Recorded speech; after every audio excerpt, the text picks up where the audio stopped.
ಊರಿನ ಗ್ರಾಮ ದೇವತೆ. ಪ್ರಾರಂಭದಲ್ಲಿ ಏನು ದೊಡ್ಡಕರನಹಳ್ಳಿ ಪ್ರಾರಂಭ ಆಯಿತು, ದೊಡ್ಡಕರನಹಳ್ಳಿಲಿ ನಮ್ಮ ಆನ್ಸೆಸ್ಟರ್ಸ್ ಇಲ್ಲಿ ಊರು ಅಂತ ಒಂದು ಬೆಳವಣಿಗೆ ಸ್ಟಾರ್ಟ್ ಆಯಿತು. ಆವಾಗ ಇಲ್ಲಿ ಸುತ್ತ ತುಂಬ ದೊಡ್ಡ ದೊಡ್ಡ ಕರೆಕಲ್ಲುಗಳಿತ್ತು. ಹಾಗೆ ಸುಮಾರು ಜನ ಇಲ್ಲಿದ್ದರು. ಅವರು ನಂಬಿಕೆ ಮತ್ತು ಅವರ ಒಂದು ಜೀವನ ಆಧಾರ ಮತ್ತು ಅವರ ಮನೆ ದೇವರು ಅಂತ ಗ್ರಾಮ ದೇವತೆನ ಮಾಡ್ಕೊಂಡಿದ್ರು. ಮಾರಮ್ಮನ ದೇವಸ್ಥಾನ, ಹಾಗೆ ಮಲ್ಲೇಶ್ವರನ ದೇವಸ್ಥಾನ, ಹಾಗೆ ಮುತ್ತರಾಯನ ದೇವಸ್ಥಾನ. ಈ 3 ದೇವಸ್ಥಾನಗಳು ಈಗ ಜೀರ್ಣೋದ್ಧಾರ ಆಗಿದೆ. ಇದು ನಮ್ಮ ಹಿರಿಕರು ಎಲ್ಲರೂ ಆಗಿನ ಕಾಲಕ್ಕೆ ಆರತಿ ಮಾಡಿಕೊಂಡು ದೇವ್ರನ್ನ ಇದು ಮಾಡಿಕೊಂಡು ಎಲ್ಲ ದೇವ್ರಿಗೂ ಅದು ಏನು ಒಳ್ಳೆ ಬೆಳೆ ಬರಲಿ, ಒಳ್ಳೆ ಮಳೆ ಆಗಲಿ ಅಂತ ಒಂದು ಹರಕೆ ಮಾಡಿಕೊಂಡು ಮನೇಲಿ ಏನೇ ತೊಂದರೆ ಇದ್ದರೂ ಇಲ್ಲಿ ಕೇಳ್ಕೊಂಡಾಗ ಆಗಿ ಬಂದಿದೆ.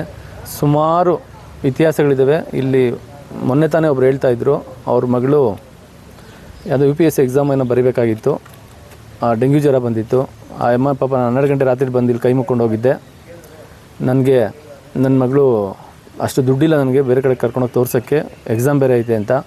ಅದು 2-3 ದಿವಸದಲ್ಲಿ ರಿಕವರಿ ಆಗಿ ನನ್ನ ಮಗಳು ಚೆನ್ನಾಗಿ ಎಕ್ಸಾಮ್ ಬರೆದ್ಲು, ಪಾಸು ಹೋದ್ಲು ಅಂತ ಹೇಳಿದ್ರು. ಹಾಗೆಯೇ ಇದೇ ಥರ ನಿದರ್ಶನಗಳು ತುಂಬ ಇದ್ದಾವೆ. ಈಗ ನಮ್ಮ ಹಿರಿಕರು ಮಾಡ್ತಾಯಿದ್ರು, ಇದು ಶಿಥಿಲಗೊಂಡಿತ್ತು, ಆದರೂ ಪೂಜೆ ನಡೀತಾ ಇತ್ತು. ಹಾಗಾಗಿ ನಮ್ಮ ಊರು ಗ್ರಾಮಸ್ಥರೆಲ್ಲ ಸೇರಿ ಮತ್ತು ನಮ್ಮ NSF ಹುಡುಗರು ಏನು ಈ ನಮ್ಮ ದೊಡ್ಡಕರನಹಳ್ಳಿ ಅಂದರೆ ಒಂದು ಹುಡುಗರು ಒಂದು ಗುಂಪು ಒಂದು ಒಳ್ಳೆಯ ಹೆಸರಿದೆ. ಏನು ಯುವಕರು ಇವಾಗಿಂದ ಇದರಲ್ಲಿ ನಡೆಸ್ತಾವ್ರೆ. ನೀವು ನೋಡಿರ್ಬೋದು, ಇಲ್ಲಿಂದ 1.5 ಕಿಲೋಮೀಟ್ರು, ಈ ಕಡೆ 1 ಕಿಲೋಮೀಟ್ರು ಪರಿಸರ ಇಲಾಖೆಯವ್ರನ್ನ ಮೀಟ್ ಮಾಡಿ ಅವರಿಂದ ಗಿಡಗಳನ್ನ ತೊಗೊಂಡು ನಮ್ಮ ಸಪೋರ್ಟ್ಸ್ಗಳನ್ನ ತೊಗೊಂಡು ಈ ಗಿಡಗಳನ್ನ ಬೆಳೆಸಿ ನೆಲಮಂಗಲದಲ್ಲೇ ಮಾದರಿ ಆಗಿದ್ದಾರೆ. ನೆಲಮಂಗಲ ನಮ್ಮ ಜಿಲ್ಲೆಗೆ ಮಾದರಿ ಅಂತ ಹೇಳ್ಬೋದು ನಮ್ಮ ಯುವಕರು. ಯಾಕೆಂದರೆ ಪಾಪ ಅವ್ರು ಯಾವುದೇ ಒಂದು ಕ್ರಿಕೆಟೋ ಇದೋ ಬೇರೆ ಆಟಗಳಿಗೆ ಅವ್ರ ಗಮನನೇ ನೀಡಿದಂಗೆ ಒಂದು ಊರಿನ ಬಗ್ಗೆ ಅಭಿಮಾನ ಇಟ್ಕೊಂಡು ಇದು ಮಾಡಿದ್ದಾರೆ. ಅದೇ ಥರನೇ ದೇವಸ್ಥಾನ ಆಗಿರ್ಬೋದು, ಪಾರ್ಕ್ ಆಗಿರ್ಬೋದು, ಊರಿನ ಅಭಿವೃದ್ಧಿ ಮುಂದೆ ನಮ್ಮ ಯುವಕರುಗಳು ಬೆಳೀತಾ ಇದ್ದಂಗೆ ಚೆನ್ನಾಗಿ ಮಾಡ್ಕೊಂಡು ಹೋಗ್ತಾರೆ ಅಂತ ಅವ್ರ ಸಪೋರ್ಟು ತಗೊಂಡು ನಾವು ಇವತ್ತು ದೇವಸ್ಥಾನನ ಉದ್ಘಾಟನೆಗೆ ಸಜ್ಜುಗೊಳಿಸಿದ್ದೀವಿ. ಇದಕ್ಕೆ 25ನೇ ತಾರೀಕು ಪ್ರಾರಂಭ ಆಗುತ್ತೆ ಪೂಜೆ. 26ನೇ ತಾರೀಕು ನಮ್ಮ ನಿರ್ಮಲಾನಂದ ಸ್ವಾಮೀಜಿ ಆದಿಚುಂಚನಗಿರಿ ಮಠ ಸಂಸ್ಥಾನದಿಂದ ಬರ್ತಾ ಇದ್ದಾರೆ.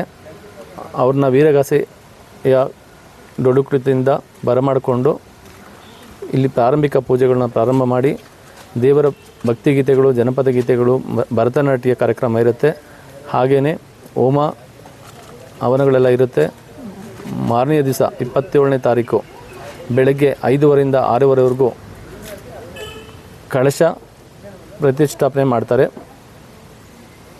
ನಂತರ 10:00ವರೆಗೆ ಪೂಜ್ಯ ಸಿದ್ಧಗಂಗಾ ಮಠದ ಶ್ರೀಗಳಾದಂಥ ಸಿದ್ಧಲಿಂಗ ಸ್ವಾಮಿಯವರು 10:00ವರೆಗೆ ಬಂದು ದೇವಸ್ಥಾನ ಉದ್ಘಾಟನೆಯ ಪೂಜೆಯಲ್ಲಿ ಪಾಲ್ಗೊಂಡು ಎಲ್ಲರಿಗೂ ಆಶೀರ್ವಚನವನ್ನು ನೀಡುತ್ತಾರೆ. ಹಾಗೆ ಈ ನಮ್ಮ ತಿರುಪತಿ ಒಳಗಡೆ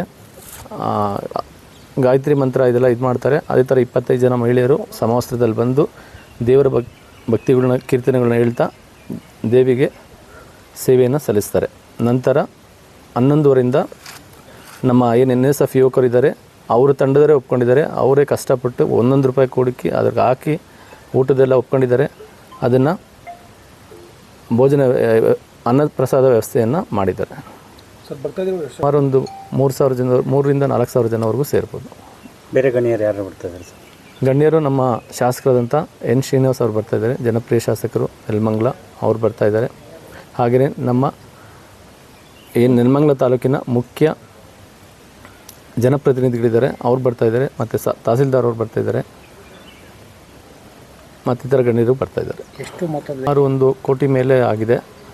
ಎಲ್ಲ ಊರಿನ ಎಲ್ಲ ಗ್ರಾಮಸ್ಥರು ಇದಕ್ಕೆ ₹1 ಹಾಕಿ ಕಟ್ತಾಯಿದ್ದಾರೆ. ನಾನು ಈಗಾಗಲೇ ಹೇಳ್ದಂಗೆ ಒಂದು ಮಗುಗೆ ಹುಷಾರಿಲ್ಲ, ಮಗಳಿಗೆ ಅಂತ ತಾಯಿ 12 ಗಂಟೆಯಲ್ಲಿ ಬಂದು ಕೈ ಮುಕ್ಕೊಂಡು ಹೋಗಿದೆ. 2 ದಿವಸದಲ್ಲಿ ರಿಕವರ್ ಆಗಿದೆ ಅಂದರೆ ಅದು ಒಂದು ನಂಬಿಕೆ, ಒಂದು ಇದು ದೇವ್ರ ಮೇಲೆ ಇರೋಂಥದ್ದು. ನಮ್ಮ ಹಿಂದೂ ಸಂಪ್ರದಾಯದಂತೆ ಆ ನಂಬಿಕೆ ನಮ್ಮ ತಾಯಿ ಲೈತೆ ಅನ್ನೋದು ನಂಬಿಕೆ ಮೇಲೆ ನಾವು ಇದು ಮಾಡ್ತೇವೆ. Okay sir. ಸೋರೋದು ಎಲ್ಲ ಇದಾಯಿತು. ಅವಾಗ ನಮ್ಮ ಅಮ್ಮರು ಬಂದು ಗೌಡ್ರಿಗೆ ಹೇಳ್ತಲೇ ಇರೋರು. ಅವಾಗೇನೋ ಒಂದು ಇದು ಮಾಡಿ ಹುಮ್ಮಸ್ ಮಾಡಿ ಎಲ್ಲರಿಗೂ ಇದು ಮಾಡಿಸಿ ಸೇರಿಸಿ ಮಾಡಬೇಕು ಅಂತ ಇದು ಮಾಡಿದ್ರು. ಆಮೇಲೆ ಹುಡುಗರೆಲ್ಲ ಸಪೋರ್ಟ್ ಮಾಡಿದ್ರು. ಅಂದರೆ ಹೆಚ್ಚಿಗೆ ಗೌಡರು ಸಪೋರ್ಟ್ ಮಾಡಿರೋದು ಜಾಸ್ತಿ. ಎಲ್ಲ ಹುಡುಗರಿಂದ ಇವರಿಂದನೇ ದೇವಸ್ಥಾನ ಈ ಲೆವೆಲ್ ಬರೋಬ್ರೆ. ಸರ್ ಮೊದಲು ದೇವಸ್ಥಾನ ಹೇಗಿತ್ತು ಈಗ ಅದೇ ಹೇಳಿದೆ ಫಸ್ಟ್ ಹೇಳಿದ್ದಲ್ಲ, ಅವಾಗ ಚಿಕ್ಕದಿತ್ತು, ಸೋರೋದು ಕಲ್ಲು. ಆವಾಗ ಇವರು ಹೇಳಿ ಇದು ಮಾಡಿ ಜನ ಎಲ್ಲ ಸೇರಿಸಿ ಮಾಡಿ ಆವಾಗ ಇವರು ಮನಸ್ಸು ಮಾಡಿದ್ರು, ಇಲ್ಲ ಮಾಡಿಬಿಡ್ಬೇಕು ಅಂತ. ಆವಾಗ ಎಲ್ಲ ಹುಡುಗರಿಗೆ ಸಪೋರ್ಟ್ ಮಾಡಿ ಈ ಲೆವೆಲ್ ಬಂತು. ಸರ್ ಇವಾಗ ದೇವಿಯ ಶಕ್ತಿ ಏನು? ತುಂಬ ಶಕ್ತಿ ಇದೆ. ಅದೇನು ನಡ್ಸ್ಕೊಂಡ್ರು ಅದು ಅದೇ ಆಗುತ್ತೆ. ಎಷ್ಟು ವರ್ಷದಿಂದ ಅರ್ಚಕರಾಗಿದ್ದೀರಿ ಸರ್? ನಾವಿನ್ನು 3 ವರ್ಷ 4 ವರ್ಷ ಅಷ್ಟೇ. ಫಸ್ಟ್ ನಮ್ಮ ತಮ್ಮ ಇದ್ದರು, ನಮ್ಮ ತಾತ ಇದ್ದರು. ಅವ್ರ ತಾತ ಅನ್ಮಯ್ಯ ಅಂತ ಅವ್ರು ತುಂಬ ಫೇಮಸ್. ನಮ್ಮ ತಮ್ಮ ಒಬ್ಬರಿದ್ದು ದೊಡ್ಡೇಗೌಡ ಅಂತ, ಅವ್ರು ತೀರೋದ್ರು. ಆಮೇಲೆ ನಾನು ಇದು ನಿಮ್ಮ ಹೆಸರು ಸರ್? ಶಿವಕುಮಾರ್ ಅಂತ. ಇಲ್ಲಿ ನಮ್ಮೂರಲ್ಲಿ ಇಂಥದ್ದೊಂದು ದೊಡ್ಡ ದೇವಸ್ಥಾನ ಆಗಿದೆ ಅಂತೇಳಿ ಸುಮಾರು 1-1.5 ಕೋಟಿ ಬಜೆಟಲ್ಲಿ ಆಗಿದೆ. ಇದು ಗ್ರಾಮಸ್ಥರೆಲ್ಲ ಸೇರಿ ಮಾಡಿರೋದು. ಅದರಲ್ಲಿ ನಮ್ಮ ಗೌಡರು ತುಂಬ ಸಪೋರ್ಟ್ ಮಾಡಿದ್ದಾರೆ. ಅದ್ರ ಜೊತೆಗೆ ಇದು ದೇವರು ಸ್ವಲ್ಪ ಶಕ್ತಿ ದೇವರು. ಇಲ್ಲಿ ಬಂದು ಈಗ ನನ್ನ ವೈಯಕ್ತಿಕವಾಗಿ ಹೇಳಬೇಕು ಅಂದರೆ ಇದು ಇಲ್ಲಿ ಬಂದು ಕೈ ಮುಕ್ಕೊಂಡೋದ್ರೆ 90-100% ಕೆಲಸ ಆಗುತ್ತೆ. ಅದರಿಂದ ದೇವತೆ ಏನೋ ಶಕ್ತಿಯಿಂದ ಇದು ಪೂರ್ತಿ ದೇವಸ್ಥಾನ ತುಂಬ ಅಚ್ಚುಕಟ್ಟಾಗಿ ತುಂಬ ಚೆನ್ನಾಗಿ ಬಂದಿದೆ. 25, 26, 27 3 ದಿವಸ ಕಾರ್ಯಕ್ರಮ ಇದೆ. ಮೊದಲನೇದಾಗಿ ಪೂಜೆ 26 ನಿರ್ಮಲಾ ಸ್ವಾಮಿ ಅವ್ರು ಬರ್ತಾಯಿದ್ದಾರೆ. 27ನೇ ತಾರೀಕು ಅನ್ನ ಸಂತರ್ಪಣೆ ಮತ್ತು ಸಿದ್ಧಲಿಂಗ ಸ್ವಾಮೀಜಿಗಳು ಬರ್ತಾಯಿದ್ದಾರೆ. ಮೈಸೂರಿಂದ ಶಿಲೆ ಬರ್ತಾಯಿದೆ. ಬಂದಿದೆ. ನನ್ನ ಹೆಸರು ಮನೀಶ್.